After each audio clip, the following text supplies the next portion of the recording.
सर्वप्रथम मी माझे नेते आमदार हितेंद्र ठाकूर आप्पा आणि बहुजन विकास आघाडी सर्व नेते कार्यकर्ते यांचं मी मनापासून आभार व्यक्त करतो, त्यांना धन्यवाद देतो की त्यांनी पुन्हा एकदा मला बोईसर विधानसभा मतदारसंघातून निवडणूक लढवण्यासाठी उमेदवार दिलेला आहे। हा संपूर्ण श्रेय माझ्या कार्यकर्त्यांचा आणि नेत्यांचा आहे। त्याच्यामुळे मला खूप या गोष्टीचा आनंद वाटतोय आणि येणारी विधानसभेची निवडणूक मी मागच्या 5 वर्षाच्या कामकाजाच्या जोरावर जी केली लोकांचा संपर्क आणि विविध प्रकारची कामं आहेत त्या कामाच्या जोरावर मी जनतेमध्ये जाऊन त्यांना व्यवस्थित प्रचार यंत्रणा राबवून मी ही निवडणूक जिंकण्याचा आशावाद ठेवलेला आहे। आजचा जो तरुण वर्ग आहे यांना मी आवाहन करेन, राजकारण हा एक खूप चांगला मार्ग आहे लोकांची सेवा करण्याचा, लोकांपर्यंत पोहोचण्याचा आणि त्याच्यामुळे तरुणांनी जास्तीत जास्त ह्या राजकारणामध्ये सक्रिय झालं पाहिजे। आज त्या तरुणांची समाजाला खूप गरज आहे। आजचा तरुण शिकलेला आहे, हुशार आहे आणि चांगलं वाईट त्याला जी समज आहे, त्याच्यामुळे ही लोकशाही बळकट करण्याच्या दृष्टिकोनातून तरुणांनी जास्तीत जास्त ह्या मतदान आणि निवडणूक या प्रक्रियेमध्ये सामील झालं पाहिजे। आणि एक नक्की आहे की शेवटी भारताचं भविष्य ह्या लोकशाहीच्या माध्यमातून होणाऱ्या निवडणुका, लोकसभा असेल, विधानसभा असेल किंवा इतर निवडणुका आहेत त्यांच्या माध्यमातूनच घडत असते आणि त्याच्यामुळे युवा नेतृत्व येणं खूप अपेक्षित आहे। मी वयाच्या 21व्या वर्षी राजकारणामध्ये आलो तेव्हा जिल्हा परिषद सदस्य, पंचायत समिती सभापती म्हणून काम केलं वयाच्या 26व्या वर्षी। त्याच्यानंतर मी जिल्हा बँकेवर काम केलं, आमदार म्हणून काम करतोय आणि निश्चितच माझा जो कार्यकाल मला मिळाला ज्या पदांचा त्या पदांवर राहून मी लोकांची चांगली कामं करण्याचा एक प्रामाणिक प्रयत्न केलेला आहे। मागच्या 5 वर्षाच्या आमदारकीच्या टर्ममध्ये मी खोडोपाडी लाईट, रस्ते, पाणी याची व्यवस्था एक करण्यामध्ये यशस्वी ठरलो। शेतकऱ्यांसाठी शेतमाल खरेदी करण्यासाठी खरेदी केंद्र आम्ही चालू करू शकलो किंवा जी काही शाळेमध्ये विद्यार्थी आहेत त्यांच्यासाठी शिक्षक म्हणा, तलाठी म्हणा, ग्रामसेवक म्हणा, या ज्या ठिकाणी कमी होतं त्या ठिकाणी त्यांना शासनाच्या मार्फत ती व्यवस्था तयार करून ती कार्यान्वित करण्यासाठी एक चांगलं योगदान देता आलं। आणि विधानभवनामध्ये अनेक वेळेला जे जे प्रश्न होते मच्छीमारांचे, शेतकऱ्यांचे, बागायतदारांचे, आदिवासी समाजाचे, कोळी समाजाचे, ओबीसी समाजाचे किंवा जो काही शहरी भाग असेल, इंडस्ट्री औद्योगिकरण वाढलेलं या ठिकाणी असेल, अशा ठिकाणी सुद्धा मी चांगलेच प्रश्न उपस्थित केले आणि त्या अनुषंगाने आपण बघितलं आरोग्याची दृष्टिकोनातून बोईसरसारख्या ठिकाणी ग्रामीण रुग्णालयाची खूप गरज होती इमारतीची, ती इमारतसुद्धा आपण मंजूर करून घेतली आणि त्याच्यामुळे बोईसरला एक सुसज्ज असे ग्रामीण रुग्णालय मिळणार आहे। त्याचप्रमाणे खानिवडा येथे ग्रामीण रुग्णालयाची गरज होती, ती इमारतीसह स्टाफची मंजुरी घेतली, त्याचं कामसुद्धा चालू झालेलं आहे। म्हणजे ते सुद्धा येणाऱ्या लोकांमध्ये त्याचा चांगला फायदा होईल। हायवेला जी लोक ॲक्सिडेंटने खूप जखमी होतात अशांना त्वरित उपचार त्या ठिकाणी मिळणार आहे। सफाळ्यासारख्या ठिकाणी तिथे PSC होती, तिथे लोकसंख्या वाढायला लागलेली आहे, तर तिथे त्याचं दर्जा उन्नती करणं, मग तिथे आता ग्रामीण रुग्णालयाची एक आपण रूपांतर करून घेतलं आणि तिथे सुद्धा येणाऱ्या काळामध्ये ग्रामीण रुग्णालय सुरू होणार आहे। त्याचप्रमाणे कामगार हॉस्पिटल बोईसरसारख्या ठिकाणी गरजेचं होतं, त्याचा पाठपुरवठा चालू आहे आणि केंद्राची योजना असल्यावर थोडा विलंब होतो, पण येणाऱ्या वर्षभरामध्ये त्यालासुद्धा केंद्राची मंजुरीमुळे जागाही निश्चित झालेली आहे, तर ते सुद्धा काम चालू होईल। म्हणजे असं आरोग्याच्या दृष्टिकोनातून विचार केला तर विभागावर आपण सगळ्या सोयी करण्याचा एक चांगला प्रयत्न केला आणि त्याच्यामध्ये यशस्वी ठरलो, हा एक चांगली गोष्ट आहे। आणि शेवटी येणाऱ्या भविष्यामध्ये या पालघर जिल्ह्याला एक चांगलं कृषी महाविद्यालय आपण मागणी केलेली आहे, त्याचं संपूर्ण कोकण कृषी विद्यापीठाची परवानगी मिळाली आहे। त्याचप्रमाणे MCCR जे आहे त्यांचं पूर्ण अप्रुव्हल आलेलं आहे, कृषी खात्याचं अप्रुव्हल मिळालेलं आहे, त्याचप्रमाणे शासनाचे विविध विभागांचं अप्रुव्हल त्याला मिळालेलं आहे। त्याच्यामुळे पुढच्या वर्षी साधारणतः निवडणूक संपली तर निश्चितच एक स्थानिक लोकांसाठी, पालघर जिल्हावासियांसाठी एक कृषी महाविद्यालय इथे आपण चालू करतोय, हा एक खूप मोठी गोष्ट करू शकतो आपण। त्याचप्रमाणे इथे इंडस्ट्री खूप मोठी आहे, इथे रोजगाराची संधी खूप मोठी आहे। आज आपण बघितलं साधारण ITI कॉलेज आहेत ती त्याची सीट हजारच आहे तिथे, तर त्या एक साधारण 5,000 कशा होतील या पालघर जिल्ह्यासाठी, तर त्याचा एक आमचा प्रयत्न चालू केलेला. त्याप्रमाणे डहाणू येथे जे ITIचे जे कॅम्पस आहे तिथे एक इमारत विस्तारीकरण करून तिथे एक सीट जास्त वाढतील असं एक इमारत बांधून तिथे आपल्याला त्या ITIच्या मुलांसाठी ITI नव्याने विविध प्रकारचे ट्रेड ते चालू करायचे आहेत. त्याचप्रमाणे शहरी भागामध्ये जे रस्ते आहेत ते MMRDच्या माध्यमातून किंवा ओव्हरब्रिज आहेत किंवा उड्डाण पुलं आपण ज्याला सांगतो, त्या रेल्वेचे ब्रिज आहेत, अशी जवळ 5,000 कोटीची कामं शहरी भागामध्ये जे वसईसारखा भाग आहे अशा ठिकाणी ती आपण MMRDच्या माध्यमातून मंजूर केलेली आहेत. त्याची लवकरच इलेक्शननंतर त्याची कामं चालू होणार आहेत आणि जिल्हा नियोजन किंवा शासनाचे जे नगर विकास विभाग आहे, ग्राम विकास विभाग आहे, त्याच्यामार्फत जवळपास 100 कोटीची कामं ही आपण शहरी भागासाठी मंजूर करून आले. ते टेंडर प्रोसेसला आहे, ती कामं चालू होतील. जे पालघर तालुक्यातील माझा मतदारसंघ आहे त्याच्यामध्ये 100 किलोमीटरचे रस्ते त्याचा आपण दर्जा उन्नती केली, ती PWD वर्ग केली आणि त्याला जवळपास 150 कोटी रुपये आपण मंजूर केले. त्याची अपग्रेडेशन झाल्यामुळे त्याची कामंही सुरू झाली आहेत. म्हणजे येणाऱ्या काळामध्ये पालघर तालुक्यातील जो ग्रामीण भाग आहे त्याच्यामध्ये संपूर्ण रस्ते एकदम चांगल्या प्रकारचे होतील, वाहतूक चांगल्या प्रकारे होईल आणि कुठल्याही प्रकारचं जे शाळेत जाणारे विद्यार्थी आहेत, मजुरीला जाणारे जे काही कामगार आहेत किंवा जे नोकरदार वर्ग आहे ते शासकीय यंत्रणा जाण्या येण्यासाठी जी बाधित होते ती याच्यापुढे कधीही होणार नाही. अशा पद्धतीने चांगलं दर्जा उन्नतीचं काम आपण केलेलं आहे. त्याचप्रमाणे खूप आनंदाची गोष्ट सांगावीशी वाटते ती म्हणजे दातिवरी हा जो गाव आहे इथे ओहोटीच्या वेळेला तिथे मच्छीमारी करणारा समाज त्यांच्या बोटी किनारी लागत नाही कारण तिथे दंगल झालेले आहे, गाळ साचलेला आहे. मग त्यांना बोटी किनारी लागत असल्यामुळे चिखल असल्यामुळे त्यांना मासेमारीसाठी गेल्यानंतर त्या बोटी किनारी येण्यासाठी किंवा त्यांना येण्यासाठी अडचण होत होती. मग तिथे आपण एक रॅम्प बनवतो 3.5 कोटीचा आणि त्याला लागून एक तरंगती जेटी म्हणजे पालघर जिल्ह्यामध्ये पहिल्यांदा हे तरंगती जेटीचा आपण प्रकल्प तिथे राबवलेला आहे. त्याच्यामुळे तिथला जो आज मच्छीमार समाज आहे त्यांना मासेमारीसाठी नेहमी 24 तास जाता येईल, त्यांची पकडेल मासे किनाऱ्यावर आणता येईल, त्यांना बाजारपेठेमध्ये नेऊन विकता येतील असं सुंदर काम आपण केलं. त्याचप्रमाणे एडवन या ठिकाणी आशापुरा मंदिर ते शिवशंकर मंदिर हे चांगले 2 तीर्थस्थळं आहेत, परंतु ते कनेक्ट नाहीत. तर अशा ठिकाणी आम्ही एक स्काय वॉक एक पर्यटनमधून निधी 5 कोटीचा, तो जवळपास आता एस्टिमेट 12-12.5 कोटी झालेला आहे.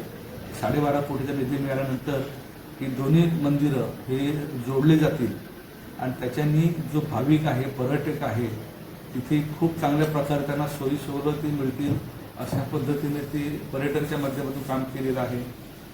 आपण पाहतात की वादळ वारे हे आपल्या किनाऱ्याला नेहमी येत असतात आणि काहीही एखादं मोठं संकट आलं सायक्लॉनच्या माध्यमातून तर समुद्रकिनारे राहत असणाऱ्या लोकांना कुठेही आपला जीव गमवावा लागतो किंवा ते घरं उद्ध्वस्त होतात. तर अशा ठिकाणी निवारा केंद्र खूप गरजेची होती. ते आपण 2, एक उसरणी आणि एक एडवण या ठिकाणी 5-5 कोटीचे 2 जवळपास 10,000 स्क्वेअर फुटाची दोन्ही मिळून एवढे मोठे आपण तिथे निवारा केंद्राला निधी मंजूर केलेला आहे. त्याचप्रमाणे आपत्ती व्यवस्थापन जे विभाग आहे त्याच्यामध्ये ह्या समुद्रकिनारची जेवढी गावं आहेत त्या गावाने समुद्राचं पाणी गावामध्ये शिरते, घरं तुटतात, जमीन वाहून जाते. अशा ठिकाणी जवळपास 78 कोटींचे धूप प्रतिबंधक बंधारे आपण घेतलेले आहेत. त्याचप्रमाणे ही लाईट या भागामध्ये सातत्याने जाते, वाऱ्यामुळे ते पोल पडतात, तारा तुटतात. मग भूमिगत केबल हे जवळपास 200 कोटीची इथून एडवण ते झाईबोर्डीपर्यंत जवळ 200 कोटीची ती स्कीम आपण बनवलेली आहे. म्हणजे किनारपट्टीचा जो भाग आहे त्या भागाला कधी वीज जाणार नाही किंवा वीजच्या धक्क्यामुळे कोणा जीव जाणार नाहीत अशा पद्धतीने आपण ते काम केलेलं आहे. दुसरी त्याच्यामध्ये एक पाण्याच्या योजनेच्या बाबतीमध्ये बघितलं आपण तर सफाळा 17 गावांची योजना आहे, झांजिरोली अंबोर्जी आहे 18 गावांची योजना त्या जुन्या होत्या, तर त्या अपग्रेड करून त्यांना एक चांगला निधी केला, त्याचं काम चालू केलं.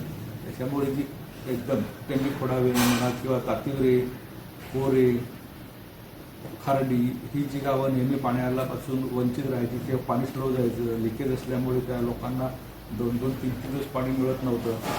तर अशा ठिकाणी सुद्धा त्या योजना बनवल्यामुळे त्या लोकांना कायमस्वरूपी येणाऱ्या भविष्याच्या काळामध्ये तो लाभ पाण्याचा मिळणार आहे आणि ही गावं पाण्यायुक्त होणार आहेत, टंचाई मुक्त होणार आहेत. त्याच्यामुळे तो एक माझ्या 5 वर्षाच्या काळामध्ये प्रयत्न केला.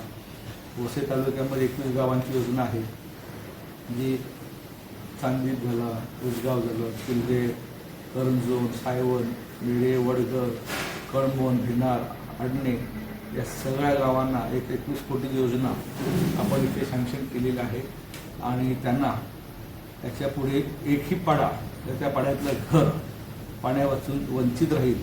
त्याच्यामध्ये सकोर गावसुद्धा आलं, त्याच्याने सेपरेट योजना बनवलेल्या आहे. भारोळ आलं म्हणजे कुठल्याही वसई तालुक्यातलं पूर्व भागातलं गाव आहे, या ठिकाणी पाणी येणार नाही का मिळणार नाही या सूर्याचं असं एकही गाव वंचित आपण ठेवलेलं नाही. म्हणजे पालघर तालुका आणि वसई तालुका येणाऱ्या काळामध्ये अतिशय चांगल्या पद्धतीने पाण्याची सुविधा उपलब्ध करून आपण देतोय आणि नागरिकांसाठी चांगलं काम मी या 5 वर्षामध्ये करू शकलो हे मला अभिमानाने सांगता येईल.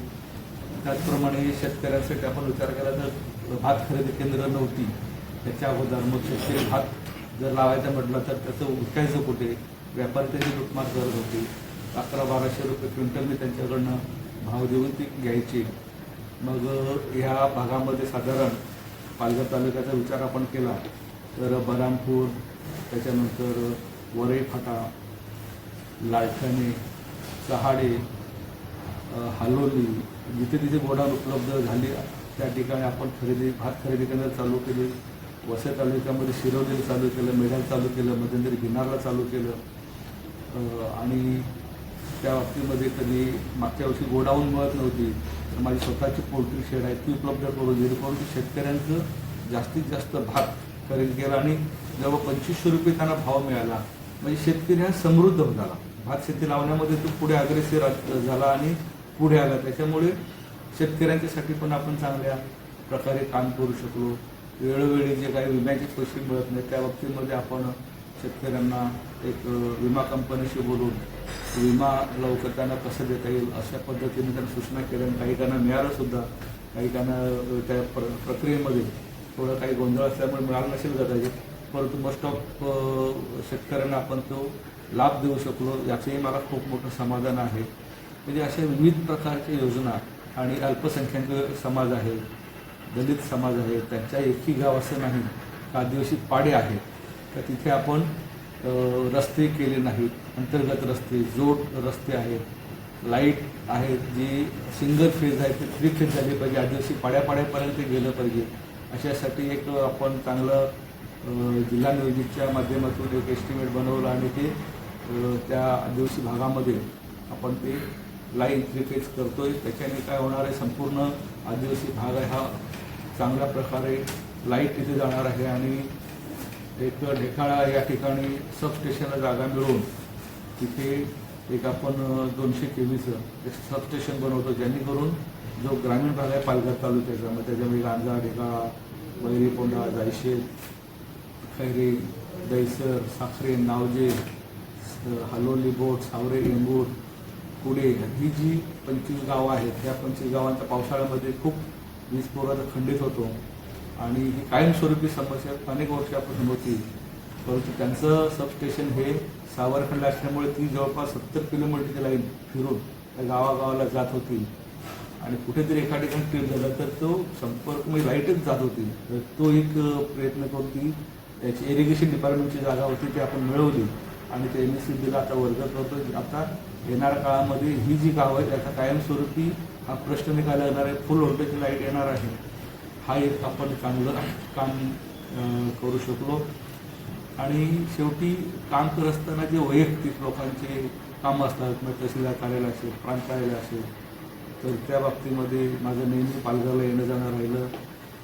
मी सातत्याने जात राहिलो, लोकांची कामं करत राहिलो आणि लोकांमध्ये सुखादुखामध्ये सुद्धा नेहमी जाणं येणं माझं राहिलं.